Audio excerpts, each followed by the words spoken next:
What would happen if I asked GitHub Copilot to build a complete website with almost no input? And not just any website, but a full car listing classifieds web application. In this video, I'm going to find out. I'll be testing how far GitHub Copilot can go when acting as a fully competent senior developer, even when I give it absolutely the bare minimum instructions with which to work. So let's just jump in. Now, here's the challenge. I want GitHub Copilot to create a fully working classified site, and all I'm going to do is, for different levels of developer involvement, I'm going to be starting with being completely passive, so almost hands off. I'm only going to give it high level prompts, and then if things don't go according to plan, I'm just going to keep it slowly, gradually start giving it fully detailed specifications. So now for this very first test, I'm going to be extremely hands off. And the technology stack we're going to be using is going to be .NET 10 with C#, and then also using the ASP.NET Blazor for the front end. Now, Blazor is usually tricky for AI, so if things just don't go very well and they start falling apart, I'm going to switch to the more predictable Razor pages. But let's see how Copilot performs first. The model that's going to be doing a lot of the heavy lifting is going to be Claude Sonnet 4.5. And for the smaller tasks, I might use additional models. And now here is the exact prompt that I gave Copilot. Create a complete car listing classifieds website. Use .NET 10 and ASP.NET Blazor. Follow best practices such as separations of concern, different projects for domain, data, services, front end, have unit tests and integration tests, and then also use dependency injection. I then gave the path or the location where Copilot must place the solution. And that's about it. So this is just one prompt. No diagrams, no requirements documents, no database schema, just this prompt to get it going. Now, Copilot did generate a plan, but this is where things started to become interesting. When it came to the actual mechanics of building the solution, Copilot got very slow. I suspect this depends on the network load and how many people are using the services at the same time. So instead of letting it build everything step by step, I just told Copilot to create PowerShell scripts, and then I would manually run those scripts. I found this is maybe one of the quickest hacks if I find that things are running a little bit slowly.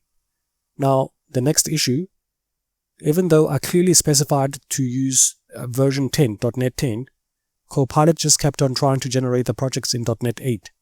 And this happened quite a lot of times. I don't know what the real reason is. Maybe it's only comfortable with when you give it a Blazor project. Maybe it's still comfortable with .NET 8.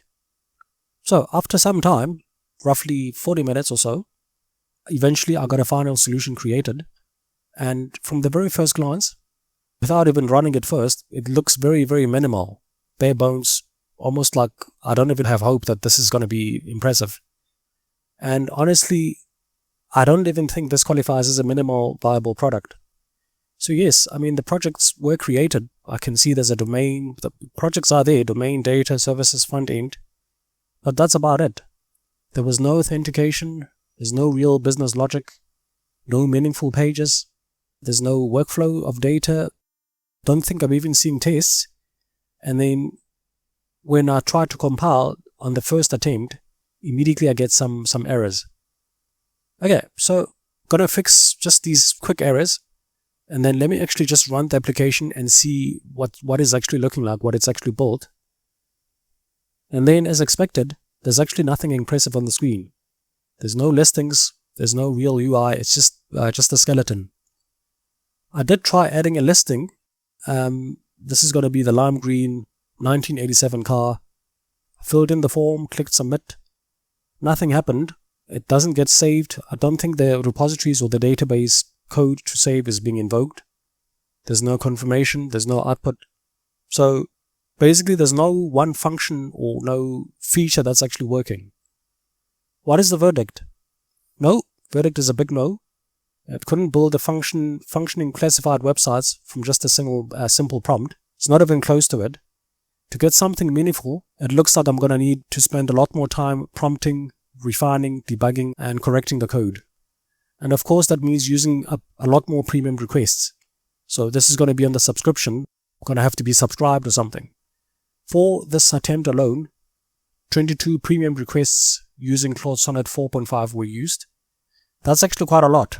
And all I got out of this is just a shell project that doesn't actually do anything. When people online ask ChatGPT or Copilot to recreate games like Pac-Man or Tetris, the demos are usually very, very impressive. But now, building a real productive level classified websites just with this one prompt in Visual Studio, I thought at this stage I was going to see something quite impressive. And that would have been quite scary for most people that are actually working full-time. Imagine you've got a team of 15 people and now some other guy, random guy sitting somewhere, can just run a prompt on Copilot and just recreate your entire business within a few hours. So this was the results for the first test. In the next videos, I'm going to gradually increase the amount of detail I give to Copilot, and we'll just see how much better or worse the generated code becomes. If you want to see how Copilot handles more detailed specs, or even a full architectural document, make sure to like this video, subscribe, stay tuned. Thanks for watching, and I'm going to see you in the next one.